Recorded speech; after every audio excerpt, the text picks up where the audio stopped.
Banner placard হাতে slogan দিয়ে বিক্ষোভে উত্তাল ইউক্রেনের রাজধানী কিয়েভ।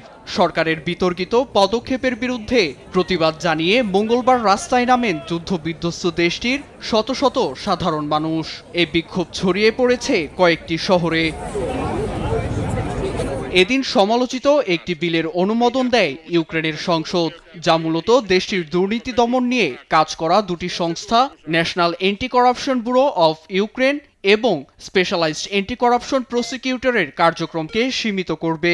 এর মধ্যে বিলটিতে স্বাক্ষর করে তা আইনে বাস্তবায়ন করলেন প্রেসিডেন্ট জেলেনস্কি। এছাড়া জেনারেল প্রসিকিউটরকে দায়িত্ব দেওয়া হয়েছে সংস্থা দুটির কার্যক্রমে নজরদারি রাখার।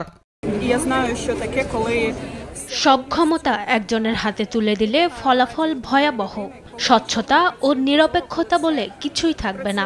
আমি চাই না আমাদের দেশেই এমন কিছু ঘটুক। সরকারের এমন সিদ্ধান্তে যুদ্ধবিধ্বস্ত দেশটিতে দুর্নীতি ও কারচুপির পরিমাণ আরও বাড়িয়ে তুলবে। অস্ত্র, অর্থ পাচার ও সম্পদ চোরাচালান মাথাচাড়া দেবে বলে মত বিক্ষোভকারীদের। রাতেও প্রেসিডেন্টের কার্যালয়ের সামনে অবস্থান নিয়ে প্রতিবাদ জানান বিক্ষোভকারীরা। ইউক্রেনের এমন সিদ্ধান্তে উদ্বেগ জানিয়েছেন কিয়েভ সফররত ইউরোপীয় ইউনিয়নের আইন প্রণেতারা। সংসদে বিল পাশের কয়েক ঘন্টার মধ্যেই প্রেসিডেন্টের স্বাক্ষর করার বিষয়টি অস্বাভাবিক।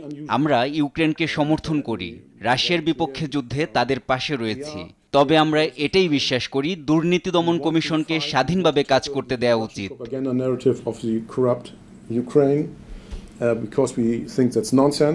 যদিও জেলেনস্কির প্রশাসন জানায় যুদ্ধ চলাকালীন রাশিয়ার প্রোপাগান্ডা ও ষড়যন্ত্র রোধ করতেই নেওয়া হয়েছে এমন সিদ্ধান্ত।